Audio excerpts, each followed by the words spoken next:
Hello guys, welcome to another episode of Ripster Daily Trade Recaps and Teachings.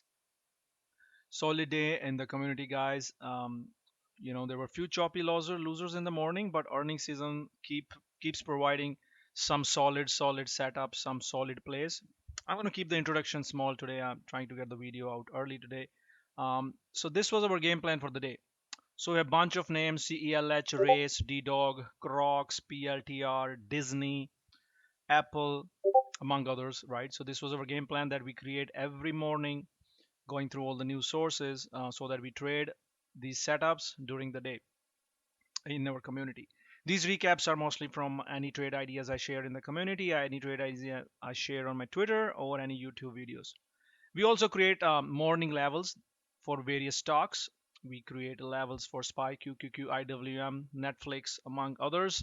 Based upon these, we can trade various names long. So we will recap and see how these levels panned out.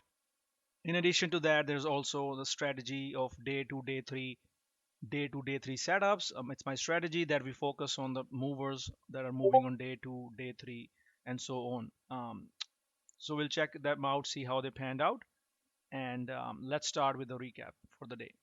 If you want more introduction on me or what I'm doing or what is about us or our community, you can watch the previous videos or you can go into the description, learn more about us, me, and our trading community. So I'm gonna kick off the recap now. The first play we're gonna talk about is Crocs. So let's go back and see what was the plan on Crocs for today. What was our game plan? Crocs was our earning play. This was my main focus because the last time Crocs reported earnings, it really did well. So I always remember when something, same stock, did good earnings previously and how did it behave. So that behavior tells me that it's high probability it might do the same thing. So Crocs support levels was 119 and resistance pivot was 132. Bullish bias versus the clouds. So that was the plan.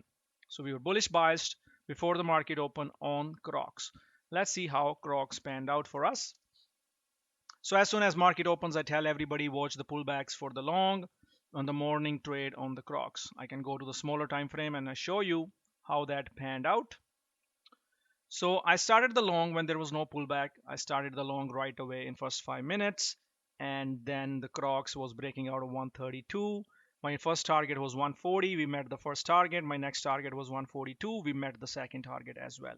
So you see that we almost got $6 to $7 per share since we started the long, and 140 calls went 100%, and we met our 142 target as well. So you always scale out, and of course this is a 10 a.m. trend. We start from 9:30.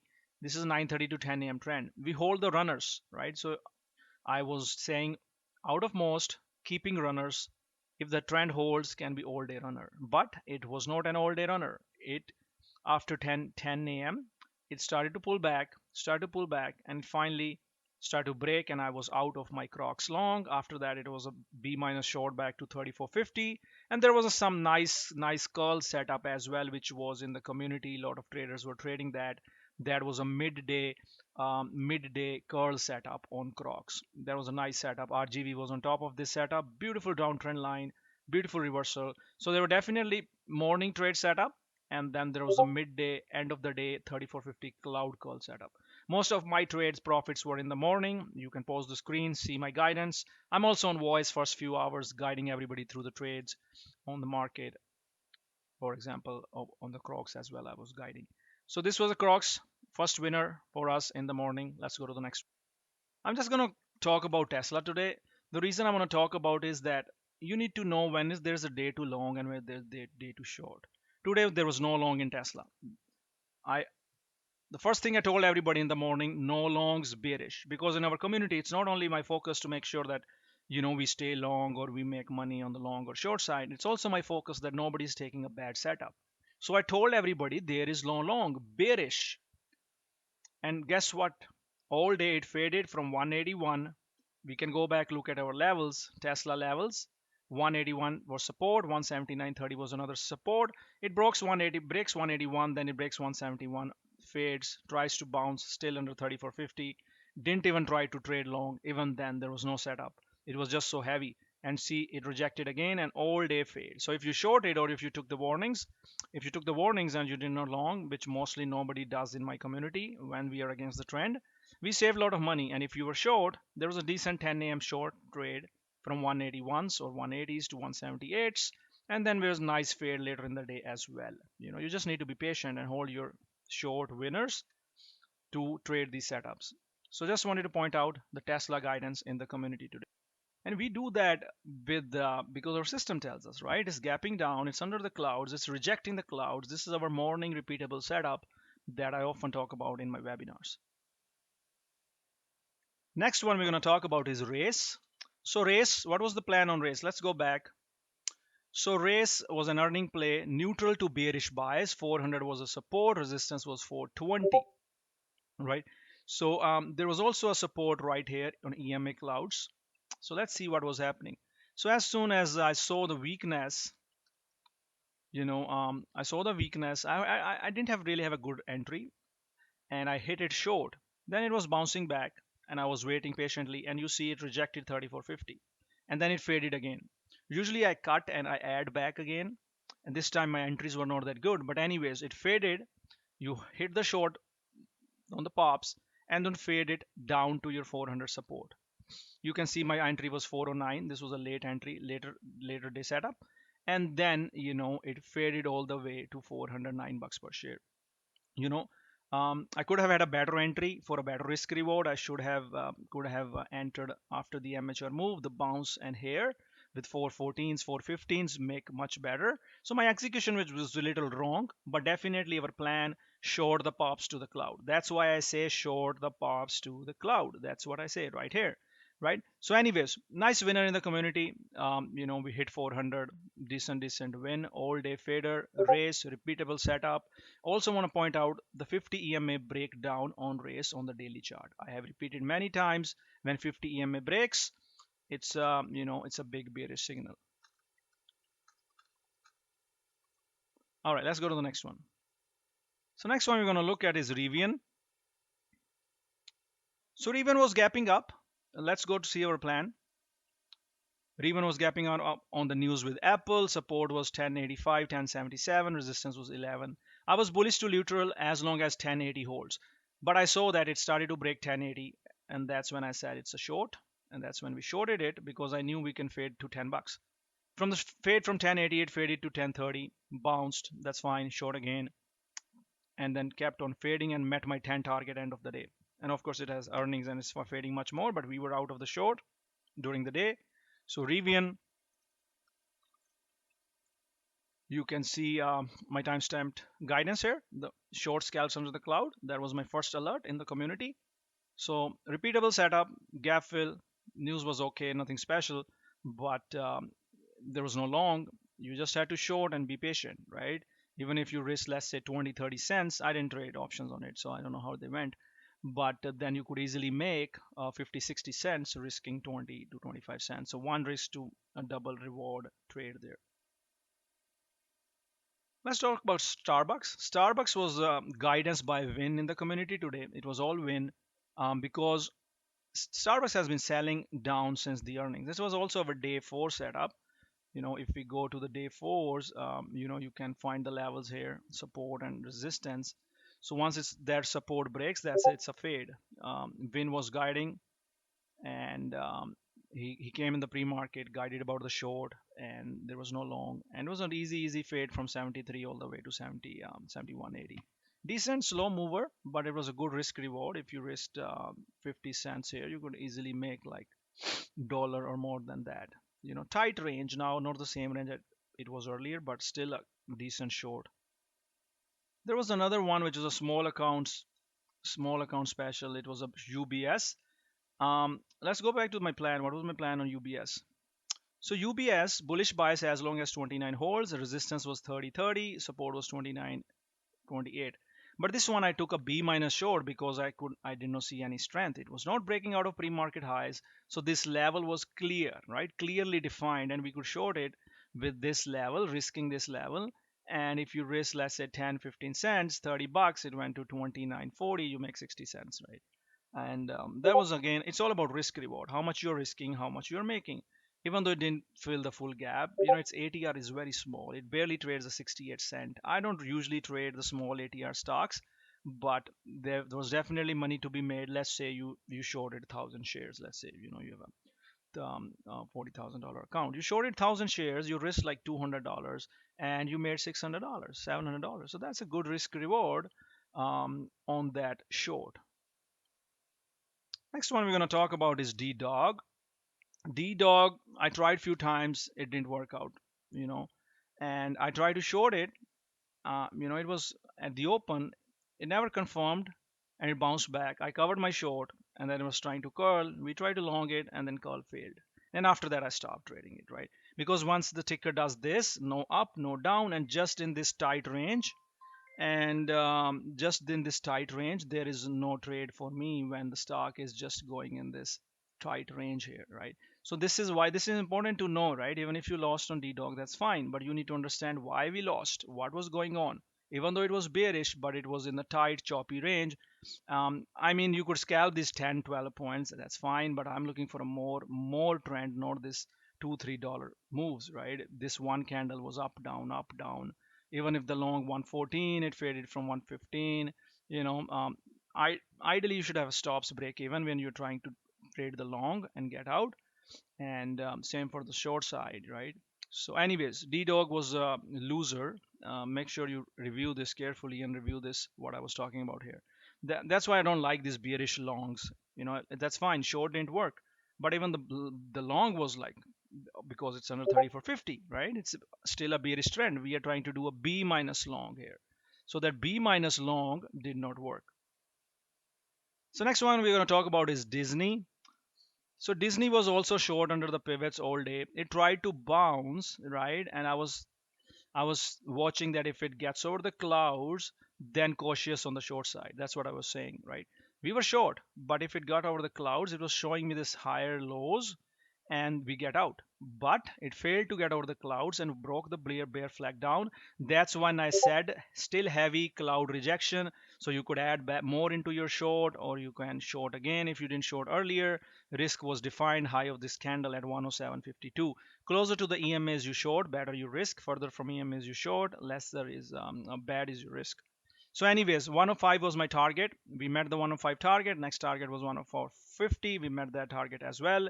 All day Disney short. It kind of curled here, but this is why you get out the short. We didn't know long this setup, but Disney was all day fader. Actually a midday fader for us. Square was another one, which was our day two setup. Remember, day two strategy, the pivot 73, 72.94. When it was breaking down, I knew it's a fade, right? I knew it's a fade. It's not gonna bounce. As long as it stays under this 70 280 level. This was a typo. I was supposed to say 73. As long as it stays under the cloud, it's a short. And you saw that since it broke that level that I showed you here, 72 72 72.94, then it was faded all day. So you could risk what, maybe you can risk here 40 50 cents, and then you make what, 90 cents. You just have to be patient, right? You can't just get out on this job because it's not getting over the clouds. So definitely Square was a short winner. There was another one, a nice trade for us today, that was pins. So pins, I told everybody to get the pullback versus 41, right? Let's look at it. Pins, lovely daily, beautiful daily, grab the pullbacks towards 41. So you see how beautiful the daily chart is. It's trying to break out. So I always look at the daily charts. And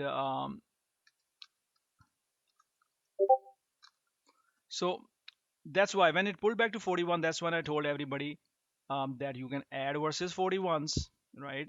You see it's pulling back to 41, so you can add this cloud pullback, and from that bounce it pushed all the way back to 42s, right? So it was a decent scalp, but remember, closer to the clouds you add, better your risk reward. So it was just a scalp winner. I wouldn't call it a trend trade, but it was like a scalp idea in the community. Let's look at target. Target idea was supposed to be long on the breakout, but it failed. That was a loser for us in the community. And breakout was 160 to 40, so I added a starter for that breakout, but breakout never came. It broke under 512 clouds, and then we stopped out, right? And then it pulled back to 34.50. So not a clean setup. I should have known the seen these wicks, which were pretty heavy, and target daily was also kind of bearish. Daily was also at a resistance, so I didn't really look at that. But so that's why it was a loser. Let's look at HIMS HIMS. So HIMS was on our earning watch list. Gap fill under 13. That's the plan. That was the plan I gave everybody. Support 13, resistance 1380, gap fill under 13. That's what that was the plan was. I was not trading this. I was busy with the other trades in the open. But you see, once it broke 13, it faded to the 12. So that was a $1 short for you. Morning 9:30, my 9:30, play 9:30 to 10 a.m. play. Just want to recap that. Another play that kind of chopped us today was CELH. CELH. It's our long-term investment name. I hold a long-term investment name on this ticker. Really like this company. We've been long from like 48 bucks. We took our profits close to 100, and still hold that. But anyways, intraday I was trying to trade it. Amateur move I try to short. You see how the candle is coming under the clouds, and I try to short, but it swipes right back up. So I get out. And after that was you see here out of the shorts, and then I gave a long idea which you could use 740 60 stops, but then it started to chop because there was a call going on, and then it's tried to turn bullish, but 78 was the key breakout, and it failed to break that as well. So another one like DDOG, not worth it, waste of time and a loser trade. But you can see the reasoning, the winning trades and losing trades, so you can differentiate. All right, next one we're going to look at is PLTR, guys. PLTR was our let's see. So PLTR was our short today. Let's look at that. PLTR bearish trend. So I will wait. If I go back and see PLTR was bearish bias as long as it's under the clouds. So that was my plan. Support was 22. So once it broke 22, that was it. It was a short, right? It swiped at the open amateur move. You can see that. That's why I emphasize the amateur move. You short these pops into the EMA clouds. If you miss that, then you can short here. Then I said PLTR short confirming. That's what I said at 946. And after that, it faded a little bit. Again, small range stock, right? There was not much range on it. There was, you could have shorted it 22 bucks, maybe covered 21.40, 50 cents short. Today there were a lot of these short, small, small range stocks. I don't really do good on them, but regardless, just wanted to show them that how the PLT are faded in the morning, right? From short from here. If you had your stops break even, you still made money by end of the day. Stops were like 22. All right, I'm going to talk about Apple now. So Apple was strong because of the iPad event, right? iPad event. I often talk about the sell the news setups. So Apple had a gap. That was fine. It was bullish. But once the news started to end, the event started to end, it started to show the bearish setup, right? Under the clouds. It was under the clouds, and Apple sell the news. That's what I was talking about. I was on the voice. I told everybody sell the news, and the options moved decent on that fade from 182s, 183s, and break of 182.70, 181.55. You could easily, there were like 30-40% trade on the options, and good fade on the shares as well.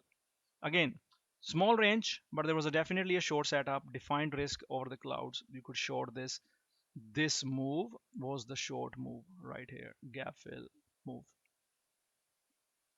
All right, next I'm going to talk about NVIDIA. NVIDIA was our midday call over 512s. So let's talk about that. What was NVIDIA doing? Morning was a short. I completely missed the short side. If I show you my level, they were 909 and 904.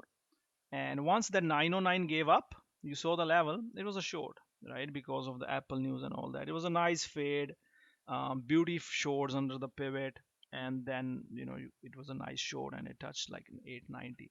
And then there's a 512 call setup that I teach in my webinars, I teach in my community. And then when it was pushing over 3450, I told that's pushing over 3450. I gave that idea. I told everybody to hold the longs 3450s right here as per our system, and high of the day is your resistance. 916 1761 is the resistance, and it pushed to 916, almost close to our target. And then you take profit, you short when the market failed. I'll talk about the market failure as well. So you see how you could short Nvidia in the morning, and and then you can long this curl. You don't want the dips, you can long here, and then you can trade that push over the clouds, and then you can short again. So just example of the volatility in NVIDIA. Very different trades today. A lot of these were low range. Even I mean NVIDIA is also a big range, but the point I'm trying to show you is the short under the pivots, the long, and closer to the EMAs you trade, better you risk. Further from EMAs you trade, worst is your risk, right? So you long here, and you hold your longs, take profits, get out, maybe short, and you fade it. So that was a NVIDIA guidance. Let's talk about SPY QQQ. What was happening with SPY QQQ? Again, SPY QQQ has been steady bullish all day. I did share this breakout in the morning on SPY QQQ. If you can see that, I was sharing this before and after. Even I tweeted about it as well. I can show you guys what was the setup midday, the breakout on SPY, right? Let's look at it. All right. Um, so this is what I shared. This setup, this setup, right? It's breaking out. You see this range box, and then it breaks out, right? Nice little scalp. But there was so much data coming in. You need to know. Fed Kashkari was speaking. 1 p.m. note auction. 3 p.m. consumer credit. All that kind of stuff was going on today, and it broke out, went into the chop mode. There was nothing there. This is not what I would like to trade. ATR was like 20%. It's useless, right? To trade SPY QQQ, this small range is not worth it. But this this second breakout, that was the first breakout. That failed, and I said failed breakout, right? So I said failed breakout. Let me show you. So this was my failed breakout alert on the market, was failing the breakout. I personally didn't short it because I know it could chop at 3450s, but you see it broke 3450, broke 512, 3450, and faded down, to this support level. I think the only trade would have been the short scale, but these are not like A plus setups. This is just choppy and low range action. So that's but when this faded, a lot of the other shorts came in. Meta faded 512s, right? NVIDIA faded. So you could trade those off that setup. So nothing special in SPY QQQ today, but I just want you to know that what was the life cycle. Low range, one breakout, went into chop, second breakout failed, and it came back, right? Basically just a flat close, I guess, little bit higher close. So that was SPY QQQ, guys, today. Nothing special there. So yeah, so okay day, nothing crazy. Just wanted to get out of the video early today, and was a good fun in community. Earning season is here, more plays to come. We'll kill it tomorrow. Take care, bye bye, see you later.